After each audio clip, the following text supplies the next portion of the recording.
అబ్బో ఇక్కడ కేజీ చీరలు కొంటే అర కేజీ చీరలు ఫ్రీ అంట. మంగళ్య షాపింగ్ మాల్ కేజీల్లో సేల్, టన్నుల్లో ఆనందం. ప్రధాని మోదీ వీడియోను తొలగించిన వ్యవహారంపై మెటా అధినేత జుకర్బర్గ్ క్షమాపణలు చెప్పాల్సిందేనని పార్లమెంటరీ స్థాయి సంఘం తేల్చి చెప్పింది. బాధ్యులపై చర్యలు తీసుకోవాలని స్పష్టం చేసింది. ప్రధాని మోదీ వీడియోను తొలగించడం అంటే ప్రజాస్వామ్యంపై దాడి లాంటిదేనని నిషికాంత్ దుబే నేతృత్వంలోని పార్లమెంటరీ కమిటీ అభివర్ణించింది.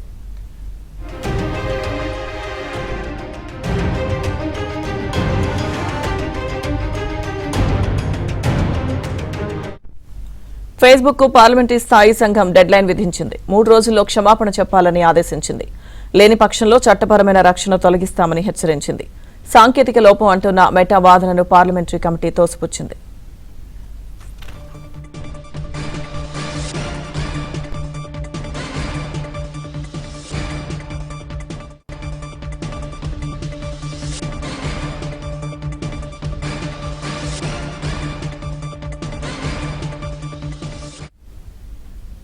ప్రధాని మోదీ వీడియోను తొలగించిన వ్యవహారంపై మెటా అధినేత జుకర్బర్గ్ క్షమాపణలు చెప్పాల్సిందేనని పార్లమెంటరీ స్థాయి సంఘం తేల్చి చెప్పింది.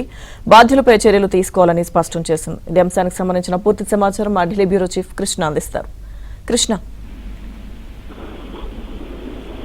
లక్ష్మణ్ ఏదైతే ఈ యొక్క పార్లమెంటరీ కమిటీ అయితే చాలా సీరియస్ గా ఉందనే చెప్పొచ్చు. ప్రధాని ప్రసంగం తొలగింపుకు సంబంధించి అసలు ఎందుకు ఈ విధంగా చేశారు అన్న దాని మీద వివరణ ఇవ్వాలి. మౌఖిక వివరణ సరిపోదు. 3 రోజుల్లో స్పందించబోతే ఇప్పుడున్నటువంటి ఇమ్యూనిటీ ఏదైతే ఉందో దాన్ని తొలగిస్తామని కూడా పార్లమెంటరీ కమిటీ తీవ్ర ఆగ్రహాన్ని వ్యక్తం చేసింది. మోదీ ప్రసంగానికి సంబంధించినటువంటి వీడియోని ఫేస్బుక్ నుంచి తొలగించడం పైన సమావేశమైనటువంటి పార్లమెంటరీ స్థాయి సంఘం తీవ్ర దిగ్భ్రాంతిని, ఆగ్రహాన్ని వ్యక్తం చేసింది. ఈ వ్యవహారం పైన మెటా అధినేత మార్క్ జుకర్బర్గ్ తక్షణమే బహిష్కృత క్షమాపణ చెప్పాలని కూడా డిమాండ్ చేసింది. ఒకవేళ 3 రోజుల్లోగా క్షమాపణ చెప్పని పక్షంలో ఐటీ చట్టం కింద వారికి లభిస్తున్నటువంటి రక్షణ ఏదైతే ఉందో, ఇన్ఫర్మేషన్ టెక్నాలజీ చట్టం కింద పొందే ఇంటర్మీడియటరీ ఇమ్యూనిటీ ఏదైతే ఉందో దాన్ని ఉపసంహరించుకుంటామని కూడా హెచ్చరించింది. పరీక్షల వివాదాలు, పేపర్ లీకేజీల పైన ప్రభుత్వం తీసుకుంటున్నటువంటి కఠిన చర్యల గురించి విద్యార్థులు, యువతను ఉద్దేశించి ప్రధాని మోదీ చేసినటువంటి ప్రసంగం వీడియోను ఫేస్బుక్ నుంచి సుమారు 5 నుంచి 6 గంటల పాటు తొలగించింది. ఈ ఉదంతాన్ని పార్లమెంటరీ ప్యానెల్ తీవ్రంగా పరిగణించింది. ఈ మేరకు లోక్సభ సచివాలయ director A Jyotirmayi electronics IT మంత్రిత్వ శాఖ కార్యదర్శికి ఒక లేఖ రాశారు. దానిలో ఏదైతే ఆన్లైన్ బెట్టింగ్, మోసపూరిత ఇన్వెస్ట్మెంట్ యాప్ల ద్వారా సైబర్ నేరగాలకు సహకరిస్తున్నటువంటి గూగుల్ ఇండియా ప్రవర్తన పైన కూడా కమిటీ ఆగ్రహాన్ని వ్యక్తం చేసింది. ఇటీవల హైదరాబాద్ సైబర్ క్రైమ్ పోలీసులు 48 లక్షల మేర మోసపోయినటువంటి బాధితుల ఫిర్యాదు మేరకు గూగుల్ ఇండియా హెడ్ ను సహా నిందితుడిగా చేర్చినటువంటి విషయాన్ని ఆ లేఖలో ప్రస్తావించింది.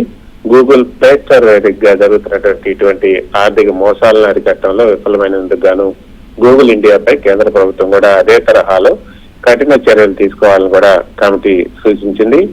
ఏదైతే ఈ యొక్క జూలై 28 అర్ధరాత్రి సమయంలో సుమారు 5 గంటల పాటు, అంటే రాత్రి 12:30 గంటల నుంచి ఉదయం 5 గంటల వరకు కూడా ఫేస్బుక్ నుంచి ప్రధాని మోదీ ప్రసంగం అదృశ్యమైంది.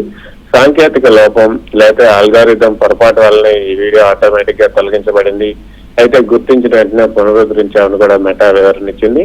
అయితే కేంద్ర ఐటీ మంత్రిత్వ శాఖ వివరణను తోసిపుచ్చింది. దేశ ప్రధాని అధికారిక ఖాతాలో పోస్ట్ చేసినటువంటి వీడియో పైనే డిజిటల్ సెన్సార్షిప్ పడటం అన్నది సామాన్య సాంకేతిక లోపం కాదు అన్నది కేంద్ర ప్రభుత్వం చెప్తున్నటువంటి మాట. అందుకే కేంద్ర ప్రభుత్వం కూడా ఒక పక్కన మెటాకు సంబంధించి గ్లోబల్ మెటా అధికారులందరినీ కూడా ఢిల్లీకి రావాలని ఆదేశాలు ఇస్తూ నిన్న ఆదేశాలను జారీ చేసింది. ఈ రోజు పార్లమెంటరీ కమిటీ కూడా IT parliamentary committee chairman Nishikant Dubey ఆధ్వర్యంలో జరిగినటువంటి విచారణలో ఈ మెటా ప్రతినిధులకు కమిటీ గట్టి హెచ్చరికలు జారీ చేయడం అన్నది ప్రాధాన్యతను సంతరించుకుంది. లక్ష్మణ్ గారు, థ్యాంక్ యూ కృష్ణ.